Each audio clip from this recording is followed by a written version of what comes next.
고조선 문명 그 뿌리를 밝힌다 12번째 시간입니다. 이번 시간의 주제는 환웅시대의 태양숭배와 태양시조신화의 전통에 대해서 말씀드리겠습니다. 지난 시간까지는 환웅신시 시대의 문화적 전통이 어떻게 우리 주생활과 식생활 문화의 전통으로 이어져서 지금 여기까지 왔는가 하는 것을 말씀드렸는데, 이번 시간에는 거꾸로 갑니다. 어떻게 환웅신시 시대에 태양신을 숭배하게 되었는가, 그리고 건국시조들이 다 태양왕으로 섬기게 되었는가, 그런 점에서 그 원인이 어디 있는가 하는 것을 환웅신시 시대 이전으로 돌아가서 그 뿌리를 밝혀보려고 합니다. 그 시기가 바로 빙하기인데, 빙하기인들은 어떤 생활을 했기 때문에 신시 고국 문화와 같은 태양 신화 또는 홍익인간 이념을 갖게 되었는가 하는 그 원인을 살펴보도록 하겠습니다. 먼저 역사인식의 기초 문제로서 시대 구분에 대해서 말씀을 드리겠습니다. 우리 사학계에서 역사인식과 시대 구분에서 몇 가지 문제가 있습니다. 첫째는 자주적 시대 구분론이 부재하다. 우리나라만의 시대 구분에 관한 논리가 없지 않은가. 독창적 역사인식이 없으면 시대 구분도 독자적으로 이루어지기 어렵습니다.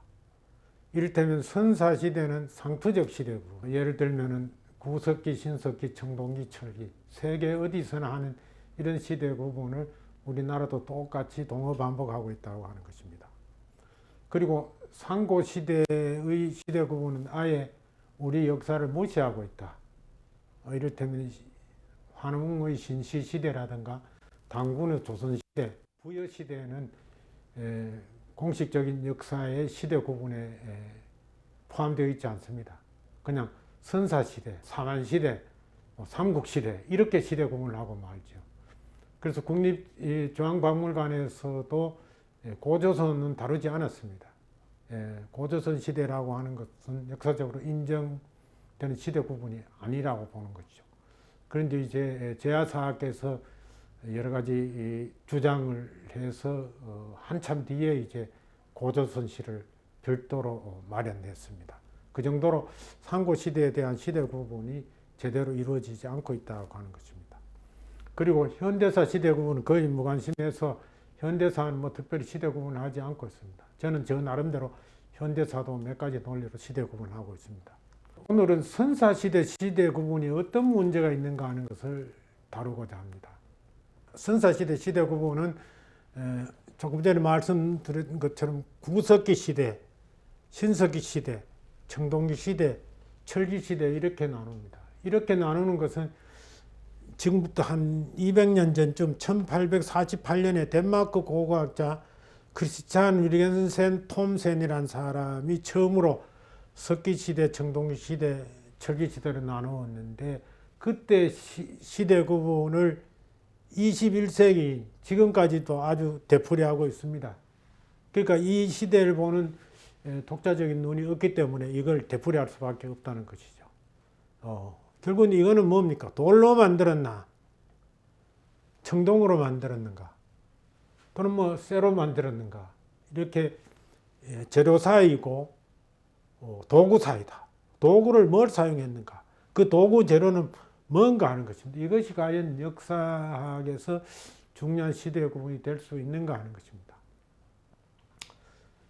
제가 생각하기에는 도구를 무엇으로 만들었는가 하는 재료보다는 그 도구로 어떤 생활을 했는가 하는 문제의식이 더 중요하지 않는가.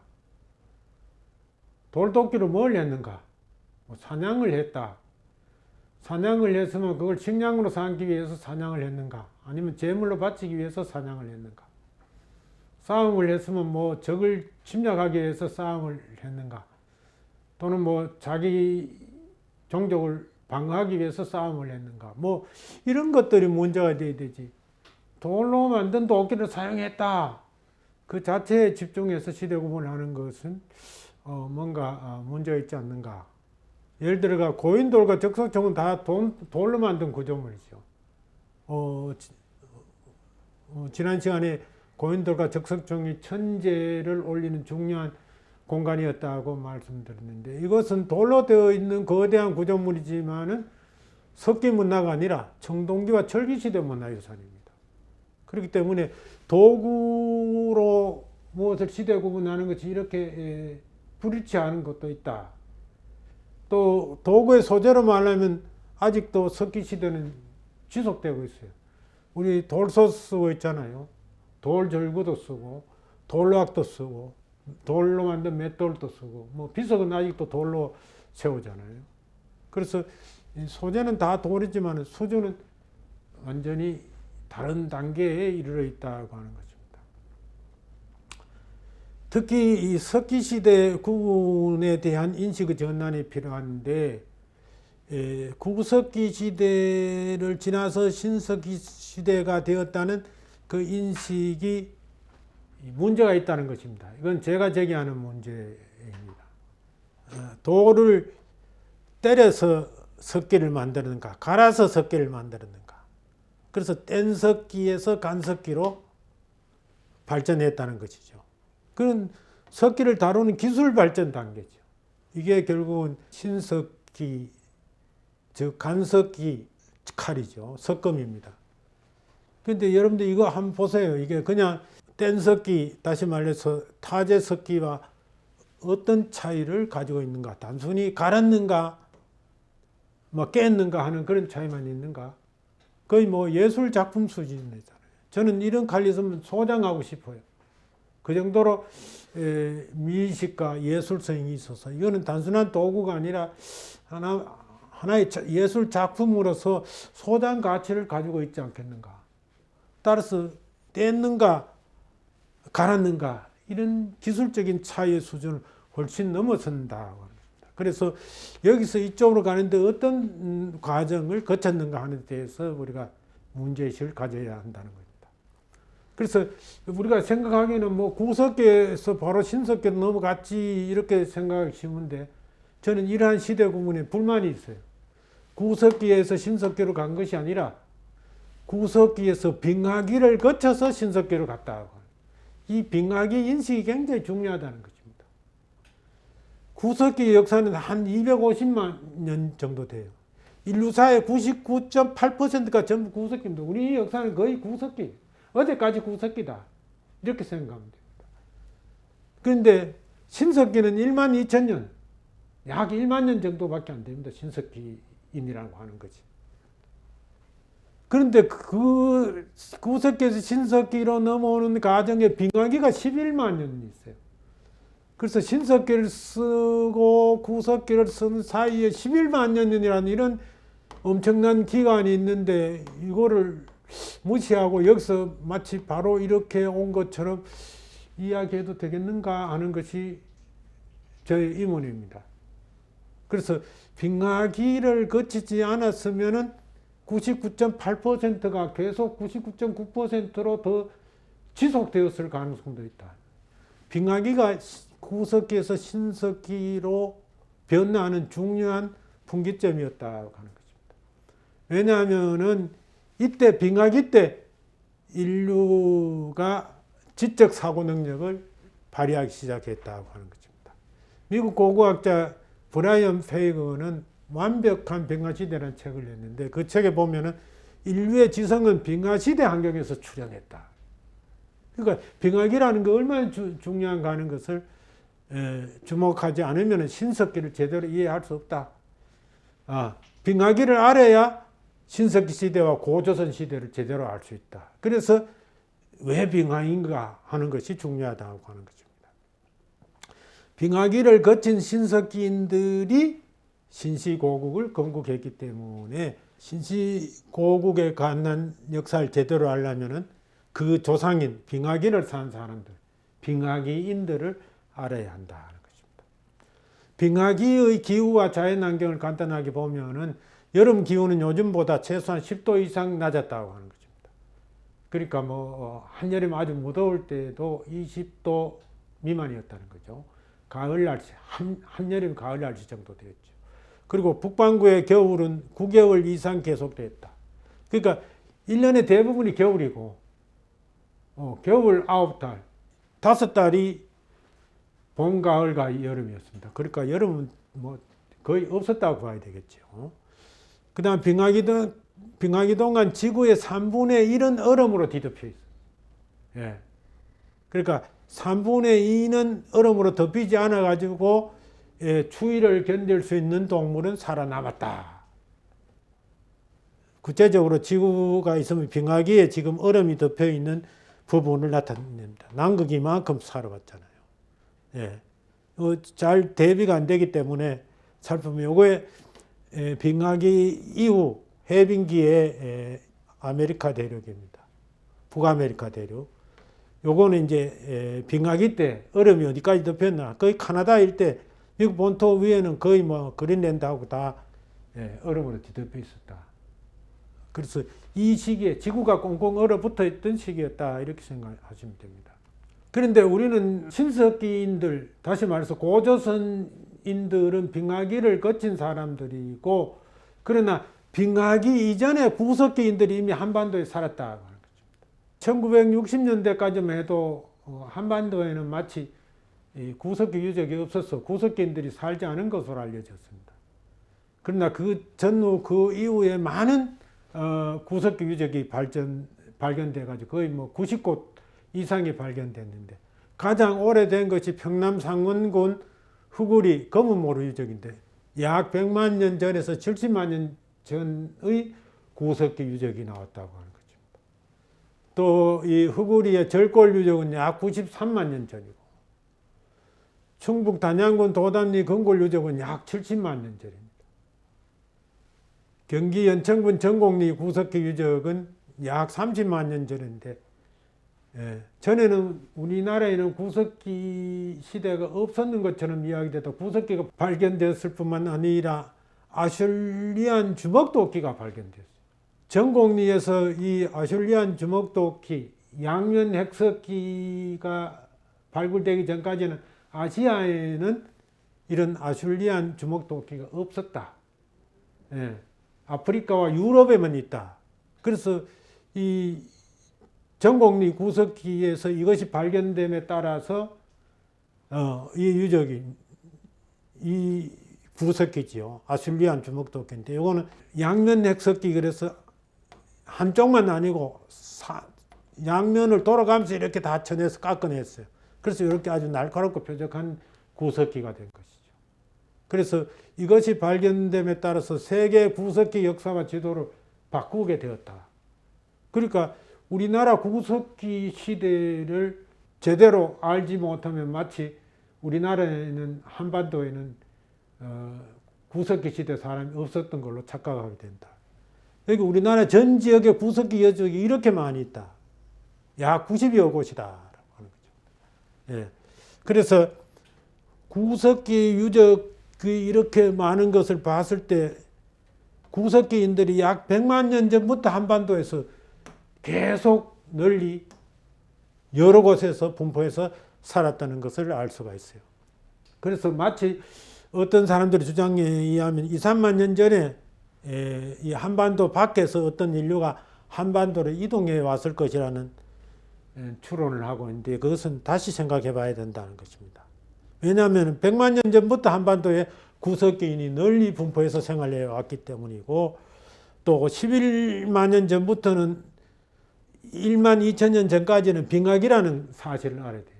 그래서 빙하기에는 해수면이 낮아가지고 한반도하고 중국 또는 이 동남아시아하고 이렇게 육지로 연결되었다고 하는데, 그때 동남아시아 순다랜드에서 사람이 이동해 왔을 것이다, 이렇게 주장하는 연구도 있습니다. 그러나 그렇게 동남아시아는 그때 2, 3만 년 전이면은 1만 년 전만 하더라도 또 해빙기가 가기 시작되는데, 왜 동남아 따뜻한 지역에서 빙하기의 추운 지역으로 그것도 고생하면서 걸어왔을까 생각해 보면, 빙하기와 한반도에 그 이전에 구석기인들이 널리 살았다 하는 사실을 고려할 때 이동해 온 인류에 대해서는 우리가 더 신중하게 생각할 필요가 있다는 것입니다. 그러면 빙하기에는 구석기인들이 어디서 살았을까? 그 추울 때. 이 추울 때 생활할 수 있는 공간은 바로 동굴입니다. 그래서 구석기인들은 빙하기의 오랜 추위를 견디기 위해서 동굴 생활을 했다는 것이 일반적인 주장입니다. 동굴 바깥은 아주 빙하기의 혹독한 세계, 추운 공간이었기 때문에 대부분 다 동굴을 찾아서 살았다. 그래서 케임브리지 대학 고고학 교수 도로시 게러드는 케바라인이 바로 유럽 지금 사는 사람들, 신석기후 사람들의 원조라고 생각하는데, 이스라엘 케바라 동굴에서 보낸 마지막 빙하기인이 바로 케바라인이에요. 그래서 이 사람들이 해빙기가 되자 동굴에서 나와가지고 유럽 대륙의 방대한 지역을 이리저리 돌아다녀서 지금의 인류가 되었다, 이렇게 보는 거죠. 그래서 동굴 이름이 케바라이기 때문에 케바라인이라고 이야기를 합니다. 아까 우리가 이야기했던 그 빙하기 연구한 브라이언 페이건 같은 고고 인류학자는 프랑스 니오 동굴의 벽화가 바로 빙하기를 동굴 속에서 지낸 크로마뇽인들의 작품이다. 그러니까 동굴 속에서 사람들이 보내면서 이렇게 동굴 벽화를 남겼다고 보는 것입니다. 그래서 빙하기인들의 생활 무대가 동굴이었다는 것을 알 수가 있습니다. 신용화 교수께서는 빙하기의 동굴을 찾아 들어간 사람들만 살아남았을 것이다. 동굴로 찾아 들어가서 생활하지 않은 사람들은 얼어 죽었을 가능성이 높다는 것이죠.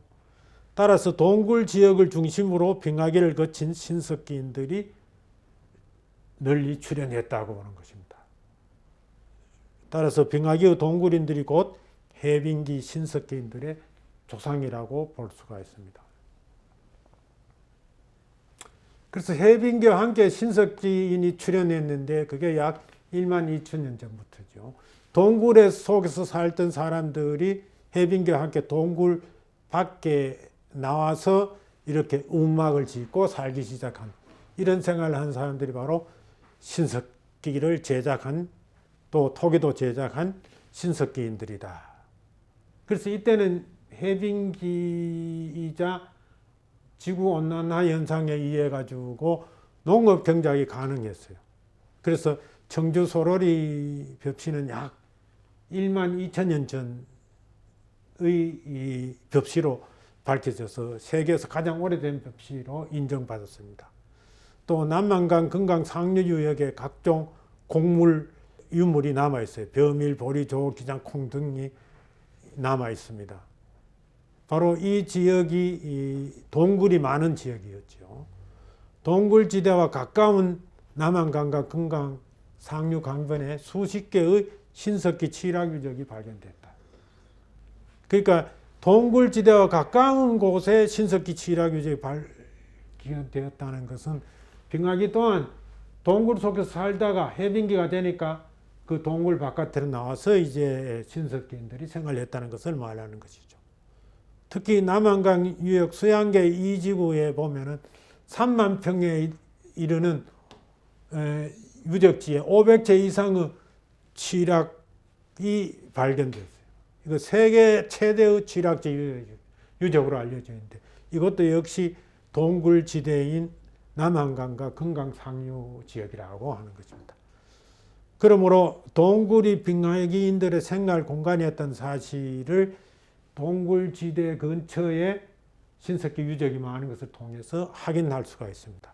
이런 연구들은 신용화 교수가 밝힌 것이죠.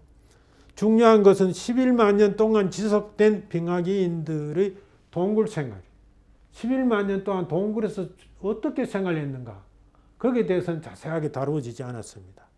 그래서 구석기와 신석기에 이르기까지 11만 년이라는 긴 빙하기가 있었고, 그래서 구석기인, 신석기인으로 나눌 것이 아니라 그 사이에 11만 년 동안 살아온 빙하기인을 별도로 설정해야 된다.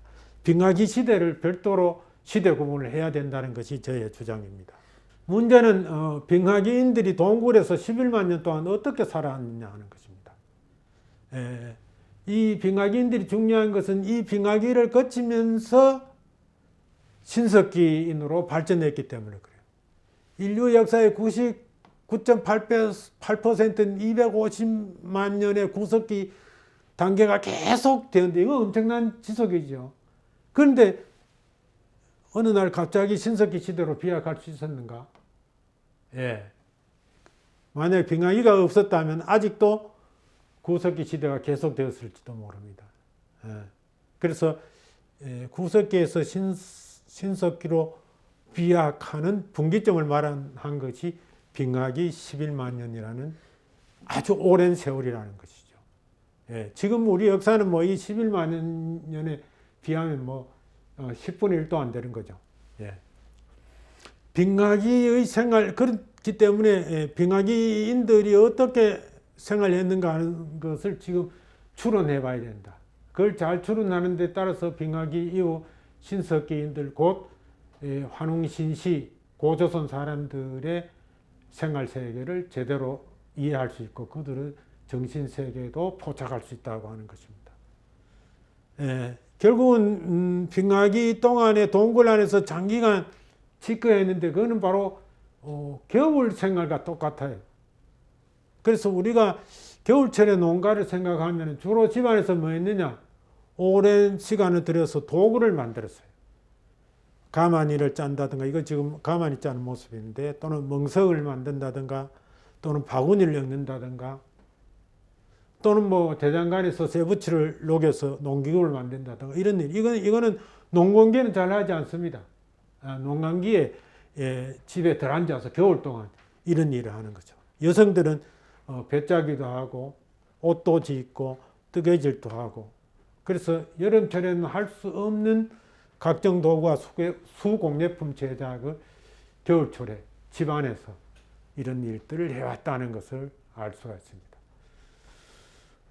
마찬가지로 동굴 생활하는 빙하기인들도 어두운 동굴에서 오랜 시간 지켜야 돼요. 그래서 야외 수렵 채취 생활은 잠깐 하고 구석기인들은 거의 뭐 수렵 채취 생활을 했으니까 볕이 났을 때 따뜻할 때 조금만 야외 생활을 하고 이런 생활은 짧은 반면에 동굴 생활 컴컴한 데 들어앉아서 생활하는 것은 아주 길었다.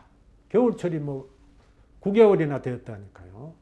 그래서 이렇게 긴 겨울날 어두운 동굴 공간에서 무엇을 했을까? 오랜 시간 공들여 만들 수 있는 도구를 공예품처럼 제작하지 않았을까? 동굴 안에 들어앉아가 추운데 들어앉아가 깜깜한데 뭐 했을까요? 우선 무료할 거 아니에요. 무료함을 달리기 위해서 뭔가 생산적이고 창조적인 활동을 했을 것이다. 그래서 구석기는 그냥 때려서 깨서 만들었는데 그 석기를 갈고 따듬는 활동을 했을 가능성이 있다고 하는 것입니다. 그래서 뗀석기에서 간석기로 발전하기 시작했다는 것입니다. 뗀석기는 구석기죠. 이거는 이렇게처럼 돌을 쳐서 즉석 제작합니다. 이건 순발력으로만 탁 이렇게 탁 쳐내 가지고 구석기를 만드는 거죠. 그 순간적인 타격으로 만드는 겁니다. 그런데 간석기는 아주 장기간 돌을 얼마나 갈아야 그렇게 세련된 돌칼을 만들고 돌도끼를 만들 수 있겠어요. 그래서 오랜 노동력을 들여야 되고 그리고 이 세련되게 딱 이 균형 있게 만들려면 계획적으로 구상을 하면서 갈아야 돼요. 그냥 맹목적으로 갈아가지고 안 되고. 신석기를 보면 아주 디자인이 아주 예쁩니다. 그래서 이렇게 갈아서 이런 돌을 이렇게 갈아서 세련되게 만들려면 오랫동안 공정을 거쳐야 된다고 하는 것입니다. 그래서 오랜 빙하기의 동굴 생활이 장구한 구석기에서 250만 년 동안 계속되던 빙하기 없으면 계속되었으리라고 보는 겁니다. 구석기에서 신석기로 비약하는 계기가 되었다. 그러므로 시대 구분에 빙하기를 설정해야 된다. 구석기, 신석기가 아니라 구석기, 빙하기, 신석기, 청동기 이런 식으로 시대 구분을 해야 한다는 게 제 주장입니다. 구석기와 신석기를 우리가 대조할 필요가 있어요. 왜? 사람들이 250만 년 동안 주구장창 구석기를 사용했을까? 인류 역사의 99.8%를 구석기를 사용했다는 거죠. 예. 그건 효율성 때문에 그렇습니다. 예. 여러분들 구석기 돌도끼를 만들어서 나무를 베고 신석기 돌도끼를 만들어서 나무를 베기를 하면 어느 게 더 효율적일까요? 이게 구석기고 이게 신석기입니다. 신석기는 아주 세련된 도끼 모양을 하고 있고 구석기는 돌을 때려서 이렇게 대충 돌도끼를 만들었어요. 예를 들어서 이 돌도끼로 나무를 한 그루 자르는데 2시간 걸린다고 합시다. 그리고 이 돌도끼로 나무를 한 그루 자르는데 같은 나무를 자르는데 30분 걸린다고 합시다. 이건 2시간 걸리고 이거는 30분 걸립니다. 그런데 이 돌도끼를 만드는 거는 30분 만에 만들 수 있고 이 돌도끼를 만드는 거는 얼마나 이거 돌을 갈아 이렇게 만들. 이거는 뭐 열흘 또 더 걸려야 될 것 같아요. 제가 볼 때는. 그래 열흘씩 갈아 가지고 30분 만에 나무를 자를 건가? 30분 만에 이런 구석기를 만들어 가지고 돌도끼를 2시간 만에 나무를 2시간 만에 자를 거니까 한번 생각해 보세요. 그래서 신석기 도끼로 나무는 쉽게 벨 수 있지만은 신석기를 제작하는 시간과 공력은 구석기 도끼 사용보다 더 오랜 노력을 걸려요. 그러니까 이거는 뭐 흔하게 누구든지 만들어 가지고 쓸 수 있고 또 못 쓰면 또 버리고 또 만들면 되는데 이거는 만드는데 워낙 오랫동안 공력을 기울여야 된다는 거죠.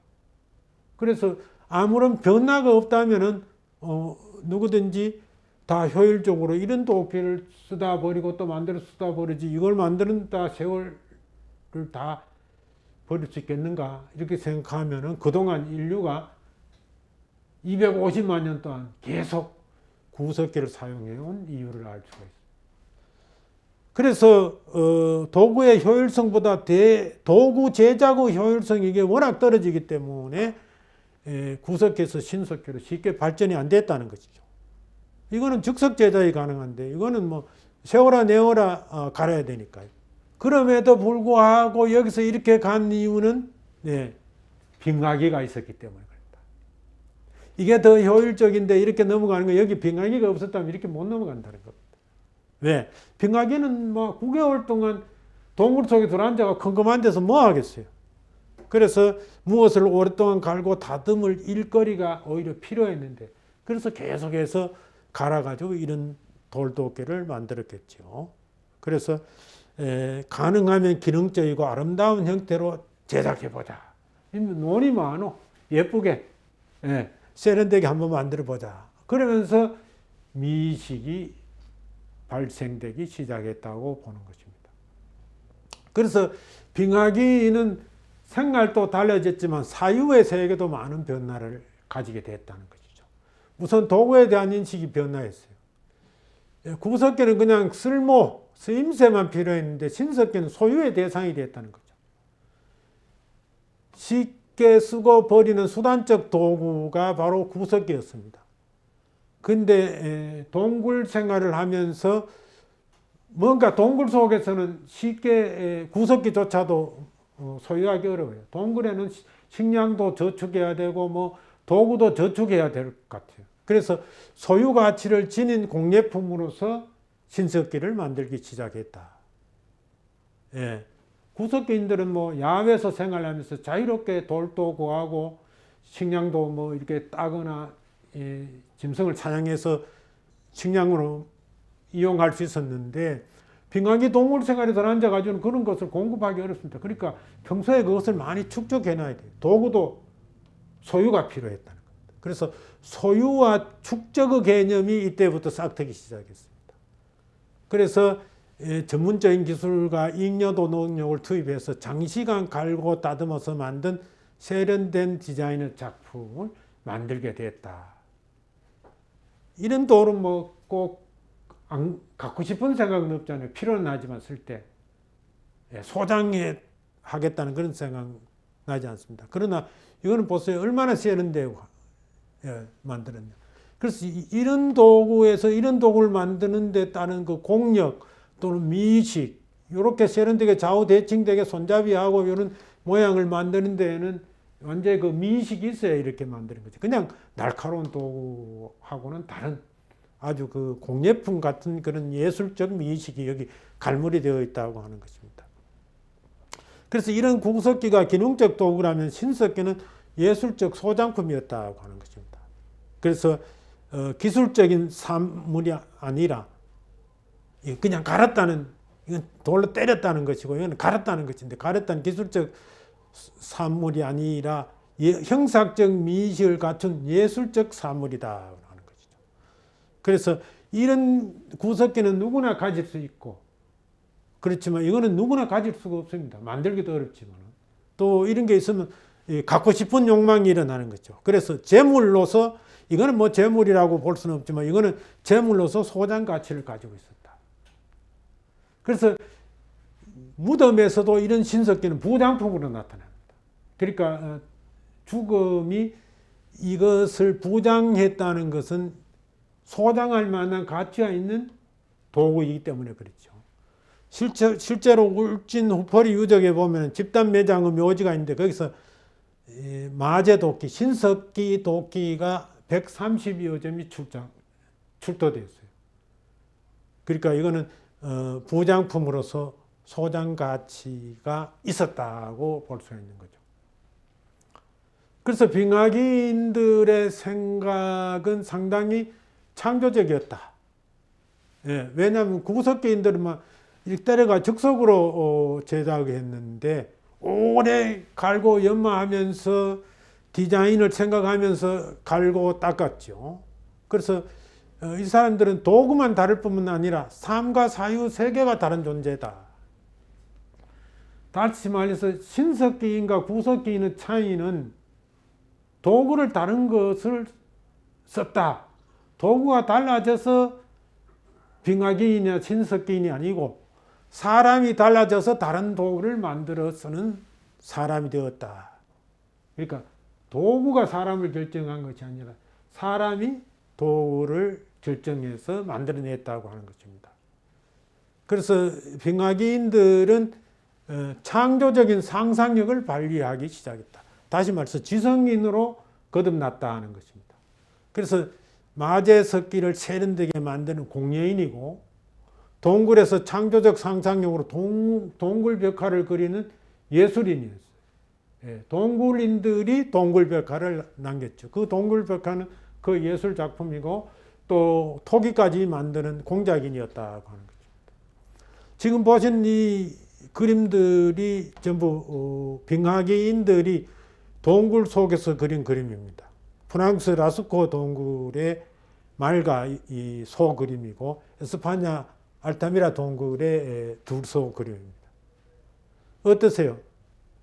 요즘 화가가 마치 이 화선지나 뭐 이런 캠퍼스에 그린 것 같은 아주 세련된 물감으로 그린 그런 작품 같지 않으세요?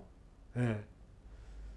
그래서 신석기 이전 시대여서 일반적으로 구석기 유적으로 이것을 소개되고 있는데, 구석기인과 벽화를 그린 빙하기인은 다른 인간이라 우리는 봐야 된다. 예.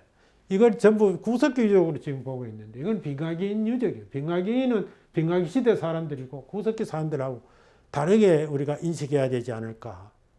그래서 이런 그림을 그린 사람이니까 어떻게 해요? 도구도 구석기에서 신석기로 세련되게 제작했을 것으로 추론이 되는 것입니다. 그런데 도구만 그렇게 만들었는 것이 아니라 언어 생활과 창조적인 문학 생활까지도 이 시기부터 하기 시작했다고 하는 것입니다. 여러분들 긴 겨울 오랜 동굴 생활하면 어떻게 되겠어요? 우리도 겨울철에 긴김밥에 하루까지 둘러앉아가지고 어른들이 옛날 이야기 했다고 그러잖아요. 텔레비가 뭐 보존된 최근 50년 사이에 그런 문화가 사라졌지. 우리가 어릴 적만 하더라도 겨울날 되면은 밤에 어른들이나 아이들끼리 모여가 서로 이야기하고 시간을 보냈죠. 마찬가지로 이 사람들도 긴 겨울 오랜 동굴 생활 어둠 속에서 뭐 했겠어요? 둘러 앉아가지고 자연스럽게 이야기했을 게 아닙니까? 그러니까 언어 자체가 달라졌다는 거죠. 후석기인 사람들은 현실적으로 바깥에서 생활하면서 눈에 보이는 대로 이것저것 사물을 이야기하는 명사와 동사만 주로 사용하는 언어 생활을 했는데 동굴 속에 있으니까 시야에 들어오지 않는 그런 상상의 어떤 사물이나 내용이나 생각을 담아서 말을 해야 돼요.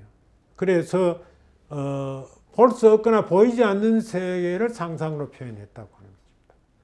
여러분 눈을 뜨면은 눈앞에 현실만 보입니다. 그러나 눈을 감으면은 상상의 세계가 보여요.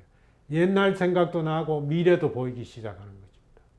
그래서 동굴 생활은 바로 눈을 감고 상상의 세계를 펼치는 것과 마찬가지라고 하는 것입니다. 그래서 직물적인 언어에서 사유세계를 담는 언어 생활로 빙하기인들은 언어가 발달하게 되었다고 하는 것입니다. 그래서 명사나 동사 중심의 일상적인 생활말을 하다가 점점 꾸미고 수식하는 묘사어, 형용사, 부사 뿐만 아니라 인간의 감정과 생각을 담는 추상적 개념어를 쓰기 시작했다. 구석기 돌을 갈고 담아가지고 신석기를 만드는 것처럼 언어도 갈고 닦아가지고 새로운 언어 생활을 하게 되었다 하는 것을 추론할 수가 있습니다. 언어 생활만 풍부할 뿐 아니라 그런 언어로 이야기꽃을 피우게 되었다고 하는 거죠. 겨울밤에 옛날 이야기하고 보내는 것처럼 이 사람들도 어둠의 동굴 생활에서는 둘러 앉아서 지내면서 뭐였겠어요? 돌을 갈아가지고 신석기를 만들면서 이야기를 했겠죠. 서서 활동하게 되면 서로 대화는 가능하지만 옛날 이야기는 하기 어렵습니다. 옛날 이야기는 둘러 앉아서 어떤 일을 하지 않을 때, 몸을 적극적으로 움직이지 않을 때 할 수 있는 것이 이야기입니다. 그래서 그들이 어떤 이야기를 했을까 추론해 보면은 무료함을 달래기 위해서 흥미로운 이야기를 지어내서 문학적인 허구가 있는 민담 같은 것을 이야기했겠죠. 그 다음에 자기 조상들이나 족장이 겪어온 옛날에 우리 조상들이 우리 할아버지가 어떤 일을 했다, 이런 일을 겪었다 하는 경험 이야기, 역사적 사실을 이야기, 전설 같은 것을 서로 주고받았을 수 있습니다. 그 다음에 주술적인 목적을 이루기 위한 이야기, 앞으로 우리가 어떻게 살게 해달라고 비는 주술적인 신앙, 그런 이야기, 그건 제의적 의례에 관한 이야기죠. 그런 것은 태초의 세계와 조상들의 시작에 대한 신성한 본풀이, 신화에 해당되는 겁니다. 시조 신화라든가 역사에 관한 신화들이 이때 아주 문학적으로 잘 다듬어진 이야기를 서사적으로 했을 가능성이 있다. 언어가 풍부해지고 이야기가 풍부해지는 시기가 바로 빙하기인들의 언어 생활이었다고 하는